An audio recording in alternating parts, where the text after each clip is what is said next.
Yang terpendek itu Dr. Yusuf Al-Qaradawi. Dr. Yusuf Al-Qaradawi jarak tempuh itu sudah boleh dijadikan dasar kebolehan mengkasar salat dengan jarak 85 kilo. Itu terpendek, tidak ada lagi di bawah. Ada bilang 92. Dan ini yang namanya masafatus safari, jarak tempuh harus satu kaligus diniatkan. Tidak boleh niat itu putus-putus. Ada orang tinggal di Makassar, rencana awalnya mau kemana? Goa, Kabupaten Goa. Makassar Goa tidak memenuhi syarat jaraknya. Sampai di Goa baru berubah pikiran, sekalian ke Takalar. Ada sepupu di sana. Di Takalar berubah pikiran, mau ke Jeneponto. Di Jeneponto berubah pikiran, mau ke Bantai.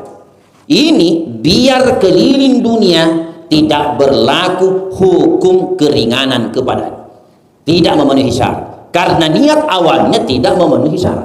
Begitu juga tidak boleh menggunakan keringanan ini rukhsah.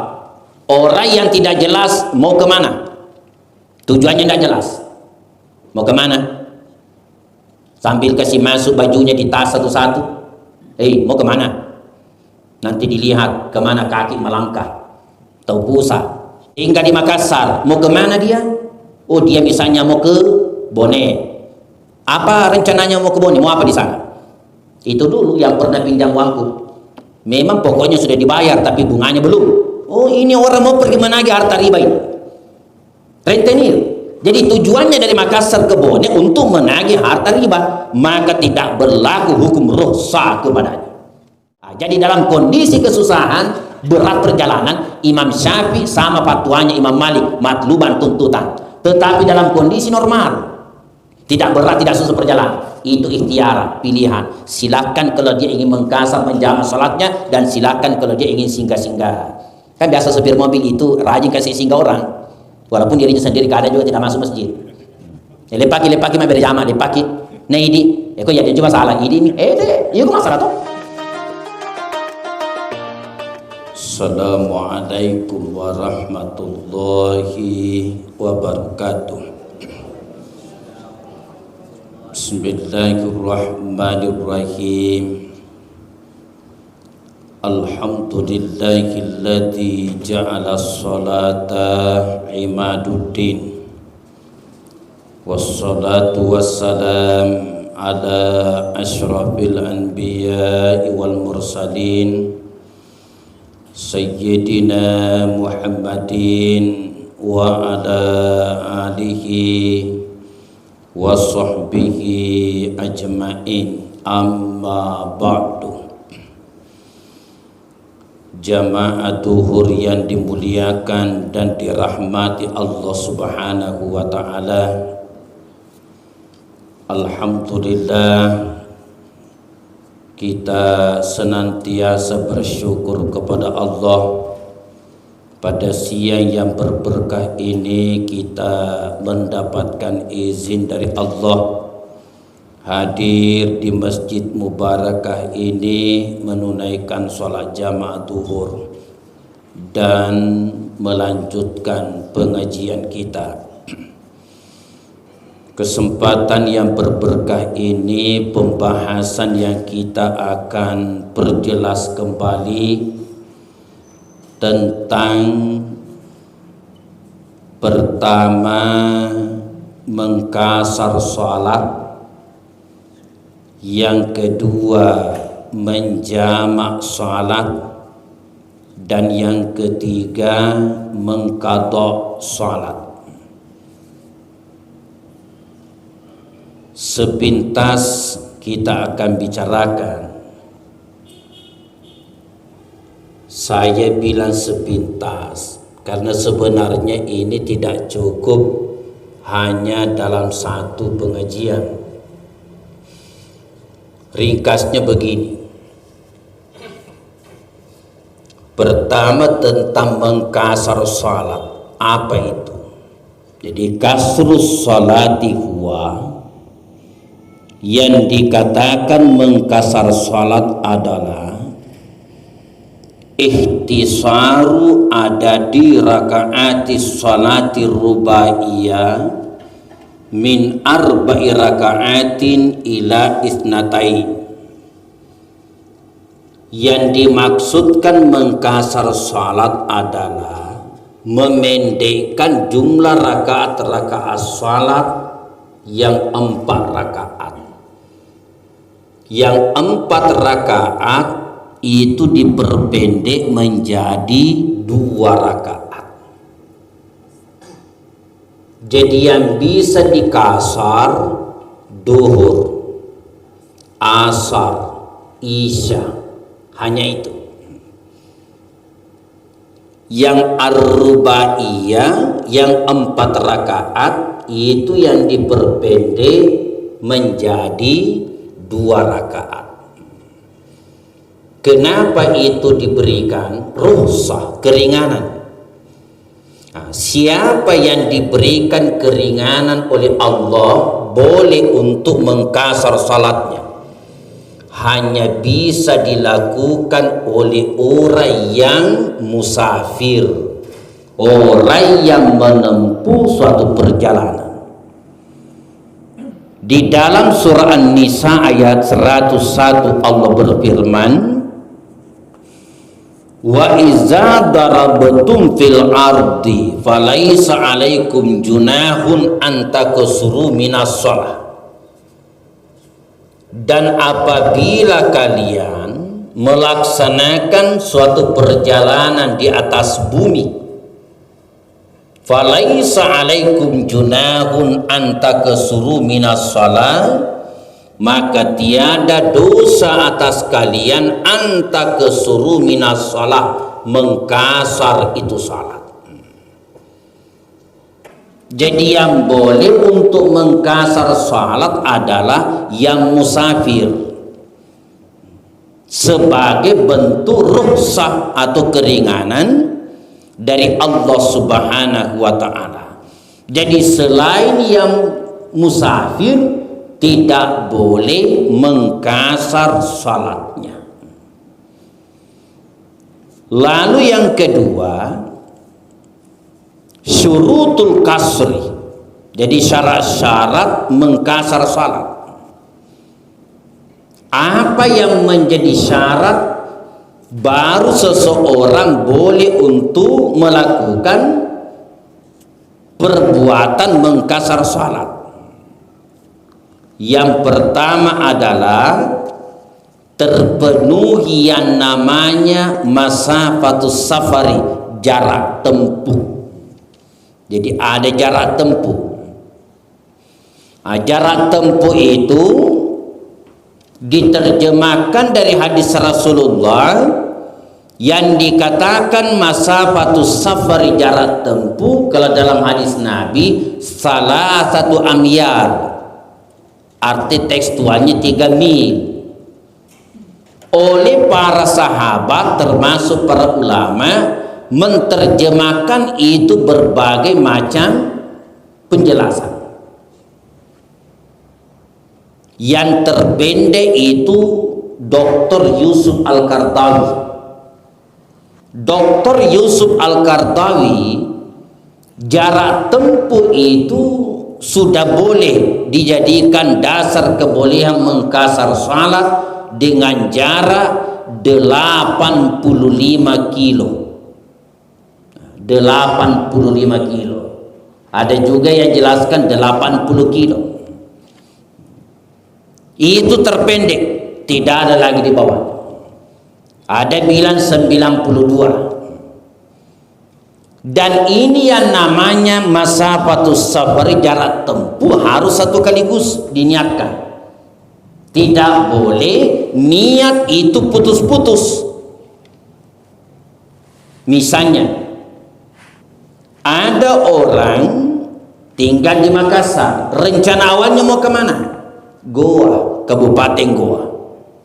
Makassar Goa tidak memenuhi syarat jaraknya. Sampai di Goa baru berubah pikiran, sekalian ke Takalar. Ada sepupu di sana. Di Takalar berubah pikiran, mau ke Jeneponto. Di Jeneponto berubah pikiran, mau ke Bantai. Ini biar keliling dunia tidak berlaku hukum keringanan kepadanya, tidak memenuhi syarat, karena niat awalnya tidak memenuhi syarat. Kecuali kalau niat pertama terpenuhi, itu namanya masafatus safari, jarak tempuh. Misalnya tinggal di Makassar, mau kemana dia? Bantai. Makassar Bantai itu terpenuhi syarat masafatus safari, lebih 80 kilo, bahkan lebih 90. Dari Bantai berubah pikiran, mau ke Bulukumba. Di Bulukumba berubah pikiran, mau ke Sinjai. Keliling dimanapun dia tetap dikatakan musafir, dan berlaku hukum rukhsah, boleh baginya untuk mengkasar salat. Begitu juga tidak boleh menggunakan keringanan ini rukhsah orang yang tidak jelas mau kemana, tujuannya tidak jelas. Mau kemana?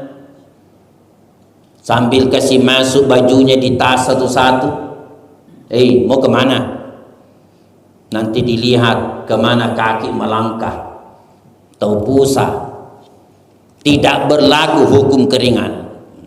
Satu. Yang kedua, yang terpenuhi syaratnya boleh menggunakan rukhsah. Perjalanan itu bukan perjalanan menimbulkan dosa. Apa tujuannya melakukan perjalanan? Misalnya tinggal di Makassar, mau kemana dia? Oh, dia misalnya mau ke Bone.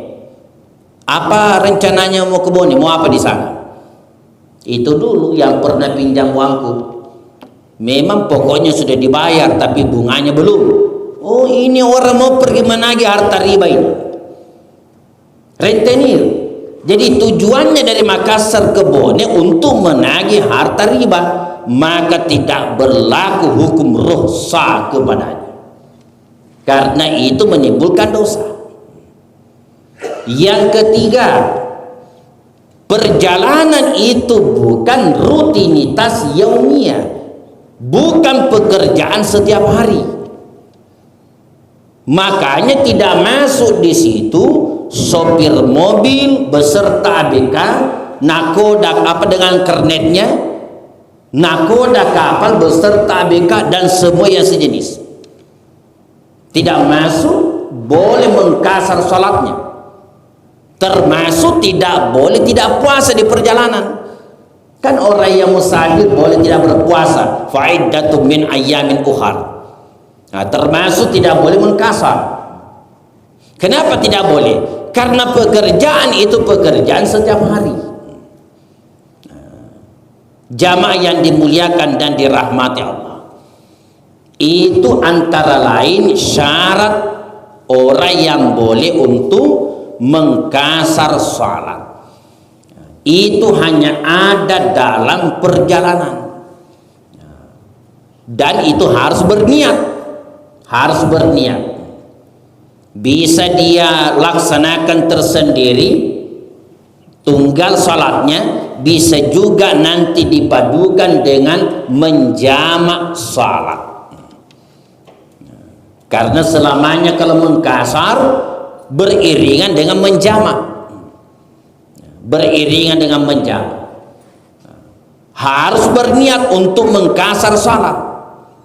Tapi kalau dia bermaksud juga untuk menjamak salatnya, maka niatnya harus dipadukan. Anggaplah misalnya tersendiri salatnya dia tidak jamak, duhur dia mau kasar, itu kan yang namanya niat. Hadirin, seluruh bacaan salat harus dilafazkan kecuali niat. Hanya niat yang boleh tidak dilafazkan, karena memang niat itu pekerjaan hati. Jadi kalau ada orang sebelum salat bilang usolli fardhu salati duhri, ini ucapannya adalah untuk at-tahqiq, tapi yang niatnya adalah apa yang ada dalam hatinya. Apa yang ada dalam hati. Makanya niat itu boleh mempergunakan bahasa Arab, bahasa Indonesia, boleh juga mempergunakan bahasa daerah masing-masing. Contoh misalnya kalau dia pakai bahasa Indonesia, bahasa Arab, misalnya dia kasar tersendiri, usalli fardhu salati duhri rak'ataini kasran, mesti dibilang kasran, kasar, adaan lillahi ta'ala. Kalau dia imam, adaan imaman lillahi ta'ala. Kalau dia makmum, adaan makmuman lillahi ta'ala. Kalau sendiri, bukan imam, bukan makmum, cukup adaan lillahi ta'ala. Mau bahasa Indonesia silakan. Saya berniat salat duhur kasar 2 rakaat adaan lillahi ta'ala. Itu harus nyatakan dengan niat. Ini hanya ada dalam perjalanan. Kemudian tentang menjamak salat, yang dibilang menjamak salat, itu kan kalau dalilnya salat 5 waktu itu kan dalam Al-Quran ada 3 ayat. Pertama di dalam surah Al-Baqarah ayat 238, hafidhu ala salawati was salatil wusta wa qumu lillahi qanitin. Yang kedua surah Hud ayat 114, aqimis salata, saya ulang, wa aqimis salata tarafayin nahar wa zulafa minal lail innal hasanati yuzhibna sayyiati dzalika dzikra lizakirin. Yang ketiga Al-Isra 78, aqimis sholata liduluki syamsi ila gasatil lail wa qur'anal fajri inna qur'anal fajri kana mashhuda. Jamaah sekalian, 3 ayat ini dalil tentang salat 5 waktu, tapi masing-masing punya penekanan. Khusus yang ketiga Al-Isra 78 dipahami oleh para ulama itu sebenarnya dalil tentang bolehnya menjamak salat. Aqimis salata, dirikanlah salat, liduluki syamsi, dari condongnya, mulai dari condongnya matahari. Maksudnya ketika matahari sudah bergeser ke sebelah barat biar sedikit, berarti sudah masuk duhur. Jadi yang dimaksudkan liduluki syamsi duhur asar, matahari sudah bergeser. Contoh,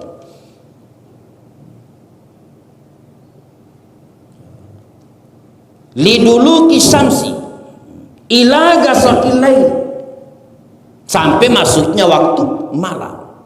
Jadi ketika sudah masuk waktu malam, kerjakan lagi salat. Yang dimaksudkan di situ maghrib, isya. Lalu yang ketiga wa qur'anal fajri, juga tegakkan salat subuh. Jadi salat 5 waktu dikelompokkan oleh Allah 3 kelompok.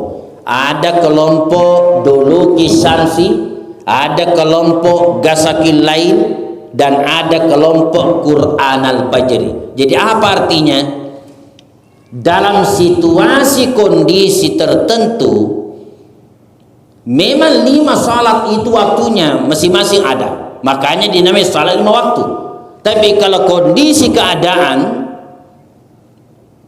tidak memungkinkan, uzur, maka boleh dirampingkan cuma 3 waktu.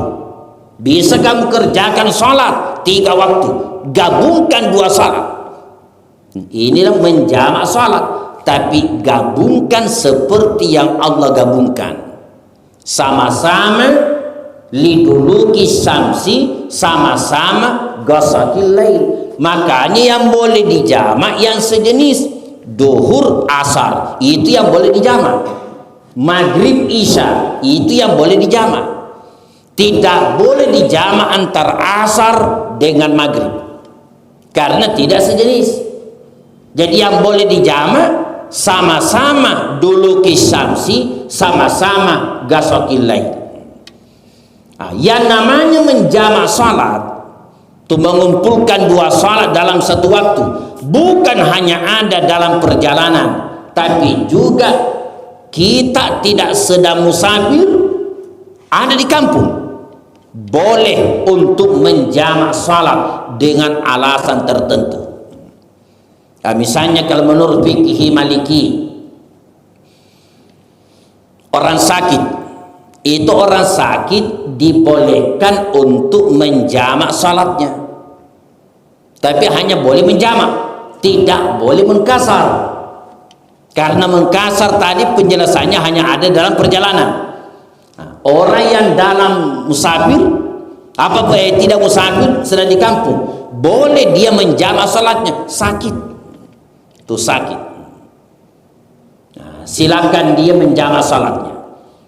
Contoh yang lain, orang yang mengerjakan suatu pekerjaan dan pekerjaannya itu tidak bisa ditunda karena menyangkut tentang ad-daruriyatul hamsah, 5 hal yang darurat. Satu diantaranya 5 hal yang darurat, keselamatan nyawa. Maksud contohnya di sini dokter yang akan mengoperasi pasien misalnya. Dokter itu akan mengoperasi. Kalau diperkirakan bahwa pekerjaan ini operasi kalau dimulai menurut ketentuan dimulai sesudah salat duhur, akan selesai masuk waktu maghrib. Contoh misalnya, berarti antaranya kan ada asar, maka silakan Pak Dokter beserta kru yang membantunya, silakan dijamak salatnya. Ketika kerjakan salat duhur sekaligus dijamak dengan asar, itu kebolehan, tidak sedang musafir. Lalu yang kedua, yang namanya menjamak salat terbagi dua.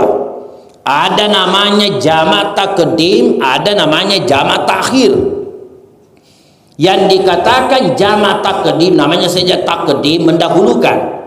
Yang dibilang mendahulukan duhur asar. Asar yang ditarik dikerjakan di waktunya duhur. Ini namanya takdim. Tata cara pelaksanaannya cuma satu cara, tertib, duhur dulu baru asar. Jadi kalau misalnya dia dalam perjalanan musafir, dia menjamak sekaligus mengkasar. Kalau dalam bahasa Arabnya niatnya boleh begini: usalli fardhu salati duhri rak'ataini kasran majmu'an ilaihil asru.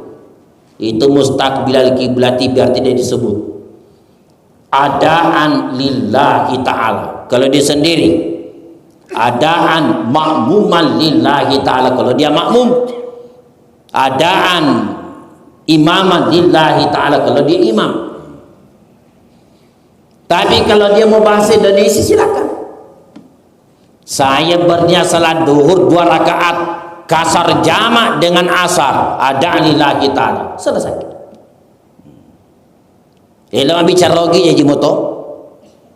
Kata masam pajal loro 2 rakaat kasar jamak si bawa asar ada lillahi ta'ala pura. Takdim, mendahulukan duhur dulu baru asar.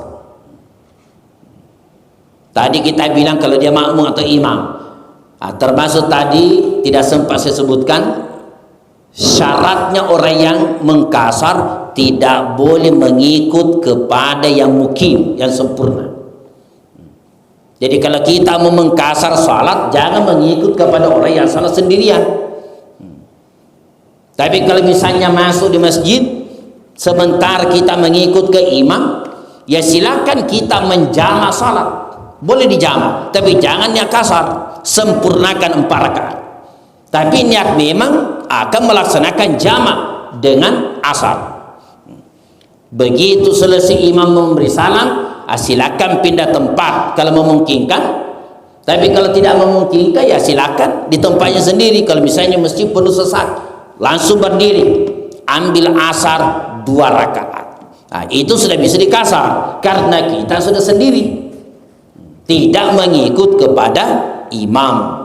Nah, jadi tidak boleh bermakmum orang yang mengkasar salatnya kepada imam yang sempurna salatnya. Nah, kembali jamak takdim tadi itu. Yang kedua caranya jamak takhir. Yang dibilang jamak takhir namanya saja takhir, memundurkan duhur asar. Nah, duhur asar. Oh, jamak takhir. Duhur diundur ke waktunya asar. Nah, ini ada syaratnya. Kalau ingin melaksanakan jamak takhir, ketika masuk waktunya salat yang pertama duhur, dia harus sadar dia berniat untuk melaksanakan jamak takhir. Contoh misalnya dia bilang sadar sementara mobil berjalan, Allahu Akbar, Allahu Akbar, sudah duhur ya, iya. Dalam hatinya sekali saja jamak takhir karena sepertinya sulit singgah. Nah, itu namanya orang sadar. Nah, dia bermaksud untuk jamak takhir. Tetapi kalau ada orang masuk waktunya duhur tidak pernah ingat salat, tidak pernah ingat, sibuk urusannya, cerita terus. Begitu azan asar dikumandangkan, Allahu Akbar, Allahu Akbar. Azan apa itu? Asar. Astagfirullah, lewat duhur, tidak apa-apa, sekaligus jamak saja. Oh, tidak boleh, tidak memenuhi syarat. Saudara dianggap meninggalkan salat duhur. Jadi bagaimana caranya? Diqadha sebentar, bukan dijamak, karena saudara tidak sadar. Jadi harus berniat, bermaksud melakukan jamak takhir. Dan jamak takhir tata cara pelaksanaannya bisa 2 macam. Bisa duhur dulu baru asar, bisa juga asar dulu baru duhur. Waktu kami mengajikan itu di hadapan Gurutta, sebenarnya bukan itu alasannya, sekedar kelakar, tapi bukan alasannya. Artinya fikihnya memang begitu, tapi guru kita bercanda, bertengkar antara duhur dengan asar, karena ini orang salah. Yang mana duluan, duhur asar, takhir? Bilang duhur saya duluan, karena itu urutannya salat, duhur dulu berasar. Nah, masuk akal juga.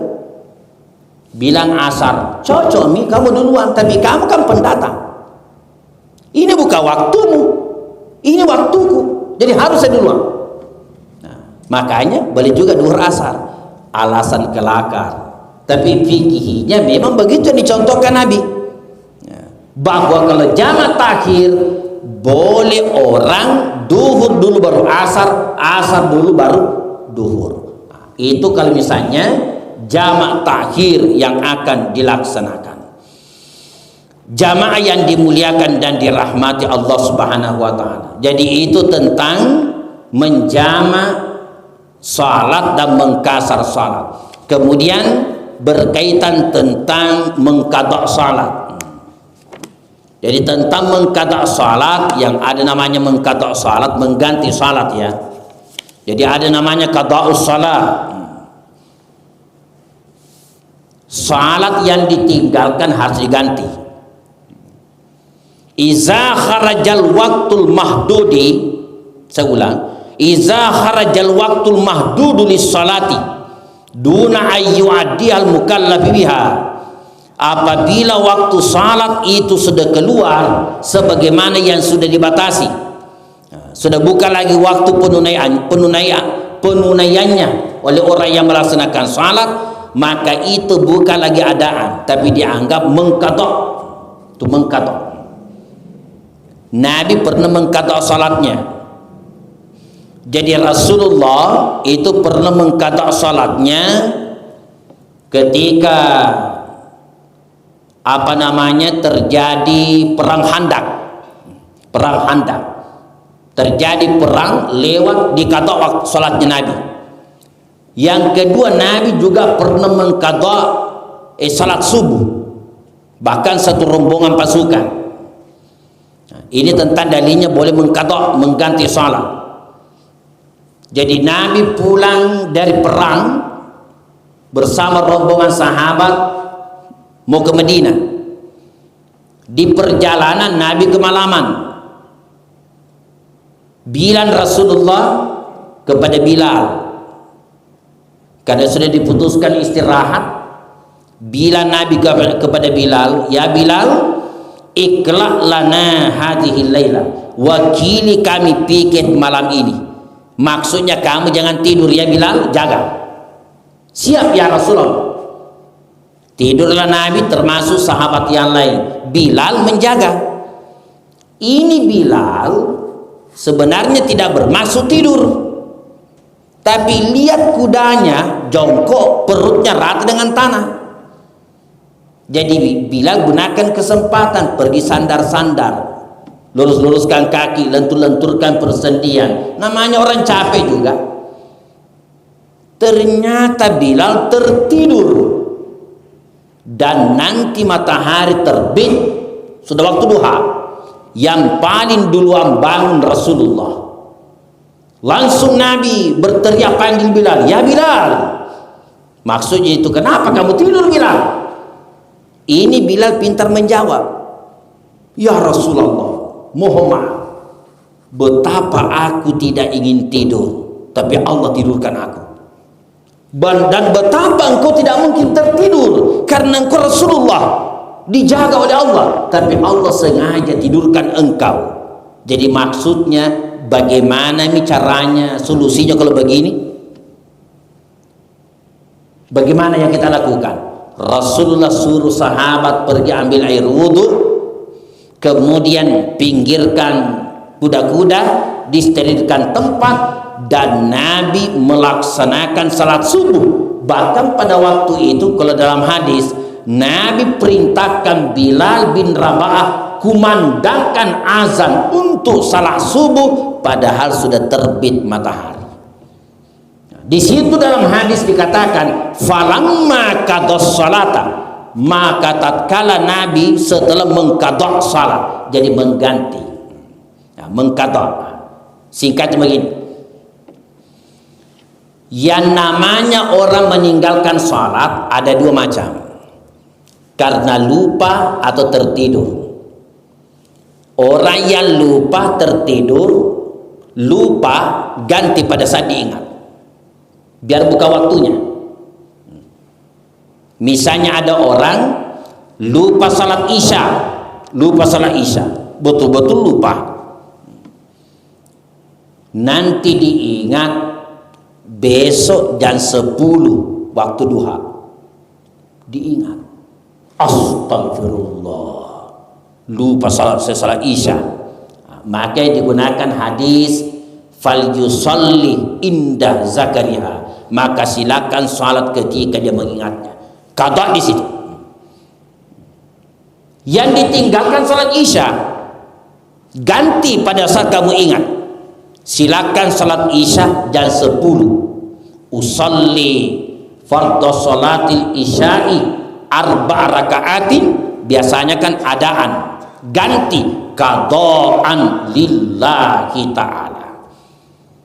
Oleh karena dia mengganti isya di waktu salat sirriyah, ini kan siang, sudah pagi, maka dia harus menyesuaikan waktunya siang.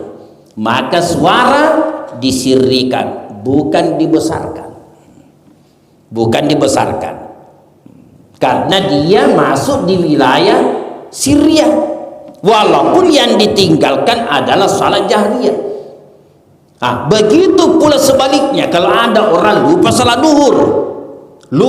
duhur, nanti diingat jam 10 malam, baru sadar, astagfirullah, lupa saya salat duhur, silakan diganti pada saat itu.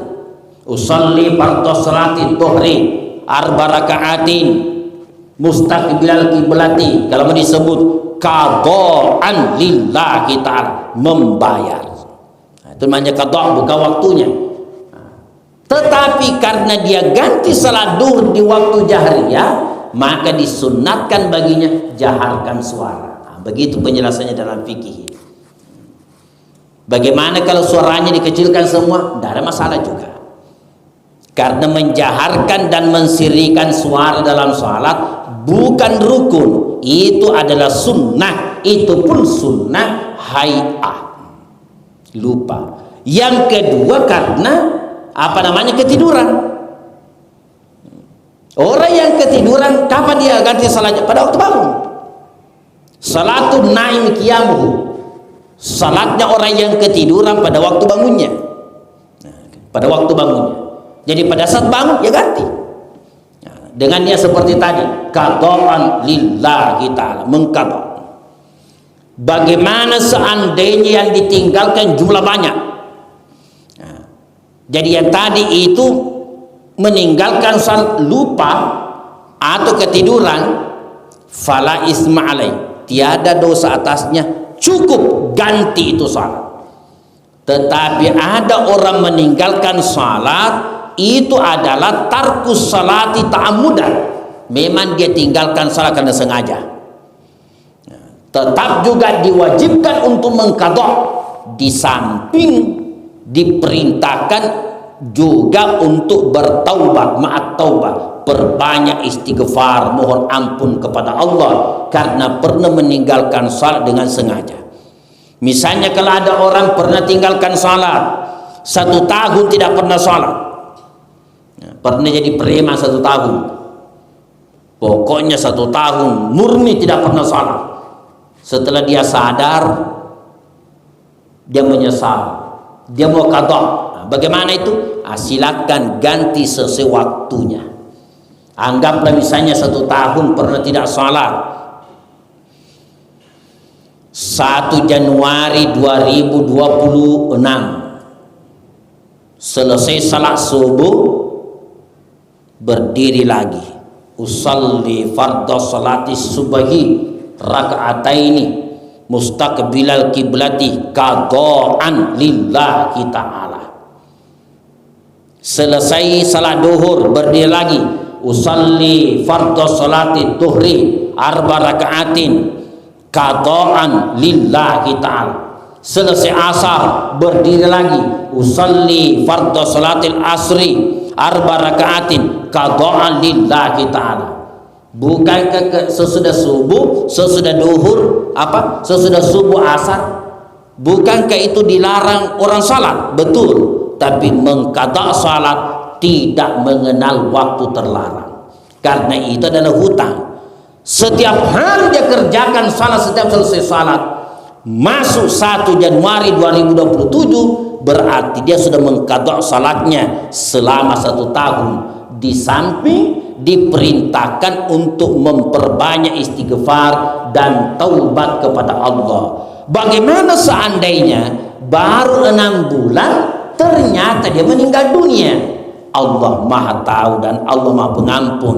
Niatnya hambaku sudah berniat akan mengqadha salatnya yang pernah ditinggalkan, tapi karena umurnya tidak sampai 1 tahun, maka itu pun Allah akan mengampuni hambanya. Dia sudah berniat akan mengqadha salatnya selama apa yang dia tinggalkan.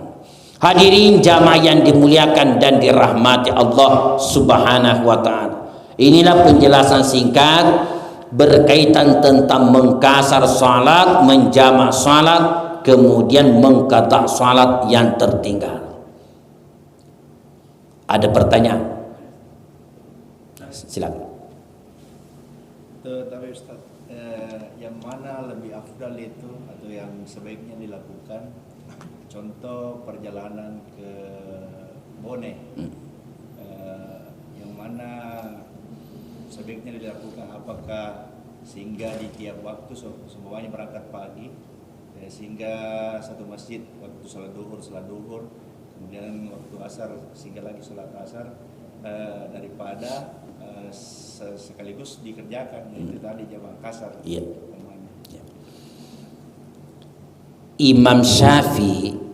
Imam Syafi'i melihat hukumnya menjamak salat dan mengkasar ikhtiaran, pilihan. Yang dimaksud pilihan ya terserah orang itu. Dalam kondisi normal tidak ada kesusahan, silakan dia memilih. Dia mau sempurnakan salatnya, dia mau kasar jamak juga silakan. Itu adalah haknya untuk memilih. Haknya untuk memilih. Dan masing-masing punya keutamaan. Haknya untuk memilih. Imam Malik melihat mempergunakan rukhsah nikmat itu dalam perjalanan itu matluban, tuntutan.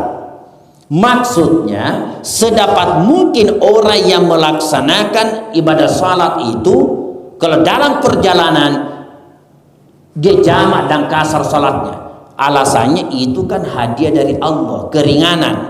Maka dengan mempergunakan itu adalah bentuk syukur atas nikmat keringanan yang diberikan oleh Allah Subhanahu wa taala.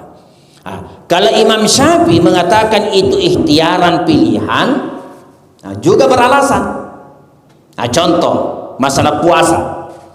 Itu ketika Fatuh Makkah, ketika kota Mekah akan direbut oleh Rasulullah, Nabi pimpin pasukan dari Madinah menuju ke Mekah.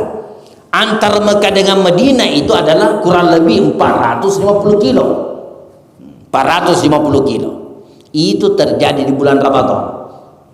Ternyata Nabi ketika akan melaksanakan perjalanan dari Madinah, ini jalan kaki, naik kuda, bukan naik mobil. Nabi termasuk sahabat itu puasa, tetap puasa. Sampai di suatu tempat, kalau dalam riwayat itu sebuah kampung dinamai Qura'at al-Gamim. Nabi putuskan istirahat. Sementara istirahat ada sahabat datang. Ya Rasulullah, anggota pasukan para sahabat sudah banyak yang kelelahan, kepayahan karena perjalanan. Tapi mereka tidak membatalkan puasanya kecuali engkau memberi contoh. Akhirnya Nabi minta air minum. Minta sekedia air minum. Lalu Rasulullah sengaja mengangkat tinggi-tinggi itu tempat air minum. Kemudian Nabi perlihatkan dirinya membatalkan puasanya. Maka sahabat pun membatalkan puasanya karena sahabat sudah kepayahan. Tidak lama ada lagi sahabat datang. Ya Rasulullah, walaupun kamu sudah memberi contoh tidak akan sudah batalkan puasa, masih ada yang bertahan tidak mau batalkan puasanya padahal sudah kepayahan. Apa kata Nabi? Ulaikal usatu, mereka melakukan perbuatan dosa. Sudah diberi keringanan, sudah kepayahan, kesusahan, kenapa tidak mau batalkan puasa? Itu namanya tidak mensyukur nikmat rukhsah. Jadi dalam kondisi kesusahan, berat perjalanan, Imam Syafi'i sama fatwanya Imam Malik, matluban, tuntutan. Tetapi dalam kondisi normal, tidak berat, tidak susah perjalanan, itu ikhtiaran, pilihan. Silakan kalau dia ingin mengkasar, menjamak salatnya, dan silakan kalau dia ingin singgah-singgah. Kan biasa supir mobil itu rajin kasih singgah orang, walaupun dirinya sendiri kadang juga tidak masuk masjid. Lepaki mah berjamaah, lepaki neidi kok ya dia cuma salah idi iya kok masalah tuh. Bukan berarti bahwa tuntutan Allah sudah lepas karena kau kasih singgah orang. Tapi seumpama dalam perjalanan berangkat dari sini Masalawan Ustaz. Iya. Ketika perjalanannya ini cukup untuk di Kasar. Ketika sudah sampai di baru kira-kira sekitar berapa kilometer itu masuk waktu maghrib. Jadi paling dulu masuk panjang berjamaah. Sesudah mengikuti iman di masjid itu berjamaah, lalu ada ini yang tadi yang mau berangkat berdiri melaksanakan salat isya dengan cara mengkasar, mengambil 2 rakaat tadi kan tidak bisa Ustaz. Jadi ini kesalahan. Bagaimana solusinya supaya tidak bisa terhitung ini salatnya? Apakah dia mengqada itu yang pernah terjadi yang lalu? Bagaimana?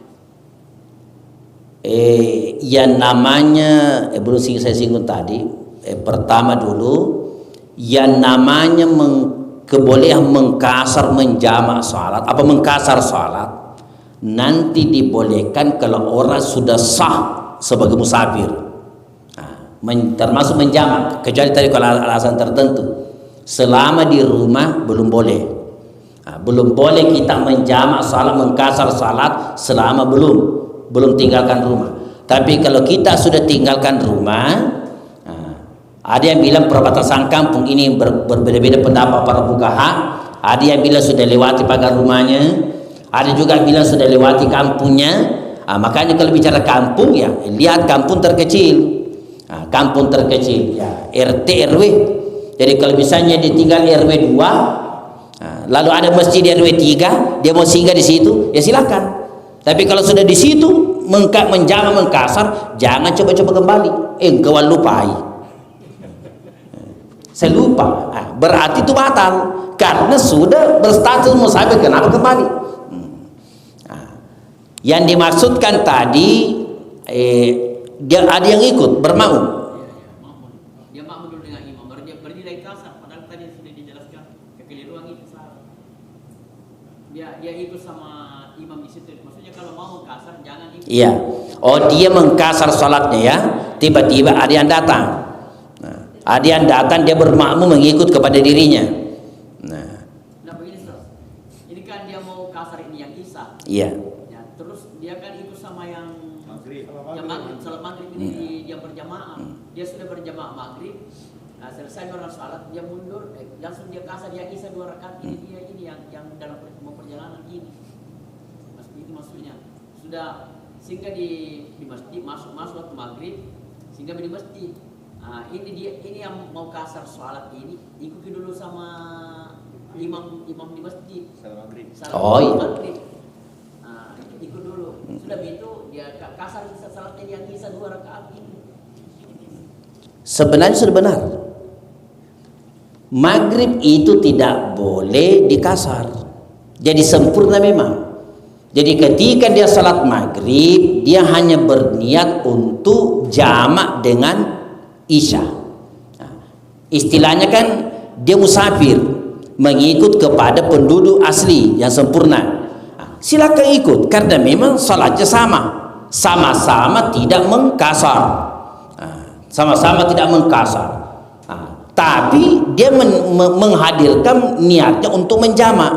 Kenapa dia akan menjamak? Karena dia sendiri setelah maghrib akan menjamak dengan isya. Boleh dia ikut karena memang tidak dalam keadaan kasar. Artinya jumlah rakaatnya tetap sama. Jadi silakan dia ikut kepada imam yang salat maghrib. Sama jumlah rakaatnya. Karena memang maghrib tidak bisa dikasar. Begitu selesai imam memberi salam, silakan dia berdiri. Pergi ambil posisi yang lain, kerjakan isya. Silakan dikasar. Karena memang tadi niat jamak dengan isya, tapi tidak berniat kasar dia, karena memang maghrib tidak dikasar, hanya niat jamak dengan isya. Maghrib dengan isya. Begitu nanti dia tegakkan salat isya, maka itu sudah diniatkan jamak kasar, karena memang dia mengkasar jamak isyanya. Saya berniat salat isya 2 rakaat. Itu kasar jamak dengan maghrib kan, maksudnya dijamak dengan maghrib. Kalau maghrib kan memang tidak masuk salat yang boleh dijamak, itu 3 rakaat. Jadi boleh. Memang begitu penjelasannya. Ya, kalau misalnya mengikut kepada mukim penduduk asli, penduduk asli tidak jamak, ya cocok. Yang dia kata-kata tidak boleh ikut, dia tidak ikut karena yang bersangkutan itu misalnya sempurna, sementara kita akan mengkasar. Kalau kebetulan salat yang dilakukan ar-rubaiyah, maghrib kan memang tidak, tetap dia 3 rakaat, makmum juga 3 rakaat. Kecuali kalau dia ikut misalnya duhur asar, duhur mukim sempurna, tidak boleh dia ikut mengkasar. Jadi kalau mau ikut, sempurnakan salatnya 4 rakaat juga. Nanti sebentar tegakkan salat duhur, asar, baru di situ dikasar. Yang pertama tadi duhurnya tidak boleh dikasar karena dia mengikut kepada imam yang yutimma salatahu, yang menyempurnakan salatnya. Nanti setelah itu silakan dia berdiri, dan jaraknya jangan terlalu jauh, jangan sampai bilang duduk cinampu itu masuk bajang asar. Tidak, harus begitu selesai langsung lanjutkan, minimal di antara iqamat. Inilah yang sebagian penjelasan singkat ya, berkaitan tentang 3 hal yang kita bicarakan pada kesempatan ini. Mohon maaf atas segala kekurangan, mudah-mudahan ada manfaatnya. Wallahu a'lam. Bismillahirrahmanirrahim.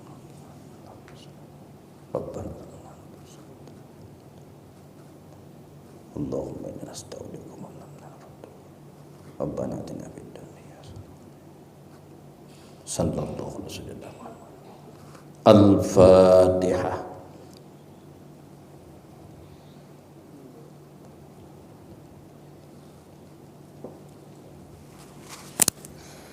Assalamualaikum warahmatullahi wabarakatuh.